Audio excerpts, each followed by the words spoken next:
Hello everyone, welcome back to my channel. My name is Ruben Arundel and this is Dotted Diary, where we spill the tea on personal finance, self-development and more. Today I got something very special in store for you guys. So initially I wanted to make a video on goals I think that you should set in your 20s, but I decided in order to make it more creative, I'm gonna take a different approach to this video. I will be looking at 5 different videos from 5 different channels that I will choose based on the quality of their content and the amount of followers that they have. So to put this into perspective, I will be looking at the recommendations provided by the 5 different videos. And for example, if video 1, 2, 3, 4, and 5 all mention that you should read books within your 20s, then that will become one of my recommendations. And if I encounter any other cool tips, I would also add this into my video. So let's get started.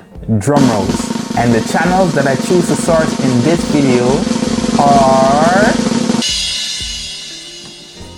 You can find the name of these channels and the links to the videos that I will be sourcing in the description below. I also wanted to mention these are quite big channels and they have over 100 of insightful videos on their respective channels that you can look at. So I think that they are very reliable. I must say that they all had similar opinions on certain topics, but they worded it in their own way. So let's get to the goals, starting with number 1. Build your credit score to a 740 or higher. According to all 5 of the content creators, you should build your credit score to a 740 or higher. A good credit score helps you to get loans, mortgages, or even a low interest rate compared to someone who has bad credit. Not to mention discounts and deals depending on the type of credit card that you have. There are many different benefits, but the key is to use it to pay your bills and make sure to pay them off on time. Disclaimer, you should never use a credit card if you're not sure that you will be able to pay them off on time, because this will destroy your credit score. To put this into perspective, let's say Jim and John both want to rent the same apartment. They both have the same salary and they both have the same job. Most likely the one with the best credit score is likely to get the apartment. While a credit score is a very American thing,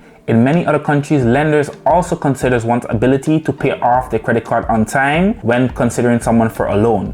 So overall, this is quite important. What I tend to do, for example, I pay simple bills on my credit card, like for example if I want gas or if I want to book a plane ticket, because I believe in the future when I am being considered for a loan, they would also look at this as proof that I am able to meet my obligations on time.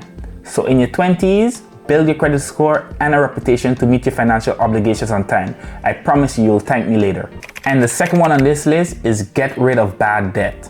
While many of the content creators just said get rid of debt, they all use examples of bad debt to bring across their point. For those who don't know, there are 2 types of debt. There is good debt and bad debt. Good debt is debt that increases your net worth over time. So for example, if I have a mortgage on a real estate property or even a loan on a business, these are all debt that add value, which makes them classify as good debt. While bad debt is, for example, a car note or credit card debt. These are all debt with a ridiculous interest rate that can range from 5% to 11%. Using something like even Klarna, which is an in thing right now, can also be considered as bad debt, because what you don't know is you do pay an interest rate for using Klarna, and when you don't manage to pay back that debt on time, they also charge you a late fee. I also want to mention that a student loan can also be seen as good debt if that education puts you in the position to be able to pay off that debt and earn a good income over time. And number 3 is establishing a career or income. All of the content creators mention things such as get a job, build a career, earn income.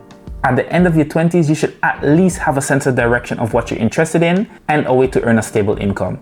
Because the highest earning potential comes from when someone works at one place for a long period of time. What I'm alluding to is that the 20s should be a time in which you're experimenting with different interests and opportunities. This is a phase in your life to gain experience and knowledge. A good tip is to work at a company that offers you the opportunity to explore different tasks within a specific field, because then you get the opportunity to gain knowledge and to also experience how it is to work within the different functions within that field. I think we have all been in a period of our life looking for a job and looking at a job opening and saw that you needed 2 years or more of experience in order to get that specific job. Your 20s is the time for you to close that experience gap. And don't get me wrong, it's not the end of the world if you don't get your dream job within your 20s, but it's all about gaining experience. And the next goal on my list is build an emergency fund. Did you know that the average person does not have $1,000 saved for an emergency? All of the content creators that I sourced in this video made it very important and very clear that you should build an emergency fund within your 20s. And in terms of how much money you should have saved saved up within your emergency fund? I think this is very dependent on your personal situation. There are factors that can influence the amount that you should have saved. For example, if you have kids. So the amount that you would need would be totally different than someone that lives alone, for example. What I think is a very good benchmark, and many experts agree, is that you should at least have 2 months worth of your recurring expenses saved within your emergency fund. And as an add-on, I think you should just start saving in general, because besides the emergency fund,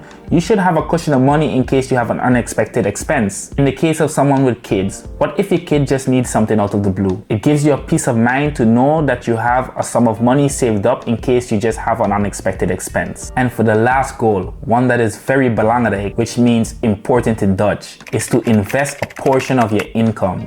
They all stress the importance of starting to invest within your 20s, whether it's because you want to be a part of the FIRE movement, or even if you want the flexibility to do what you want with your time. For those who don't know, the FIRE movement is a movement in which people aim to be financially independent and retire early. Many jobs in the US offers a 401k option to the employees, which is a pre-tax retirement fund, but you can also apply for a Roth IRA, which is an after-tax retirement fund that anyone in the US can apply for. There are many different videos on YouTube that elaborates about the details of a Roth IRA or a 401k. So if you want to learn more about that, you can always research it on YouTube. While these aren't options or things that you can access early without financial penalties, it's a great option to prepare you for retirement, especially if you plan to work until the official retirement age. In the EU, we don't necessarily have 401k or Roth IRA options, but many companies order a similar retirement scheme. While I do think that the earlier mentioned things are very good to have, I still think that you should take it upon yourself to start investing. I won't tell you what specifically to invest in, but what I do is contribute monthly to an index fund and a few other stocks,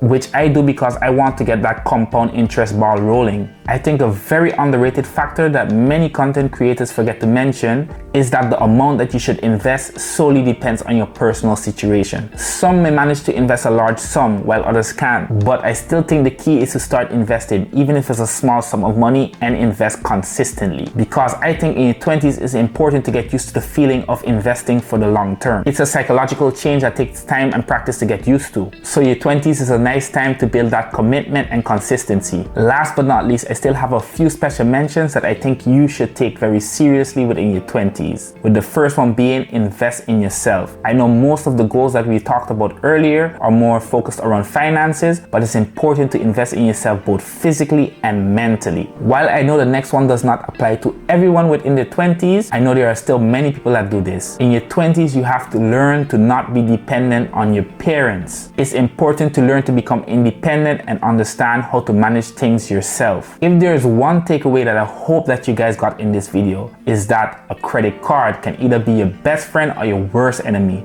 So don't take this lightly. I must say I had a lot of fun making this video, because while I'm currently 26, it was nice for me to see that I've been doing the right things from a very young age. And it was also really interesting to see these different content creators' perspective, and I'm really fond of their work. So this is the end of this video, and I hope you guys managed to learn something. Thanks for watching. Don't forget to like, share, and subscribe. And until the next time, I am out.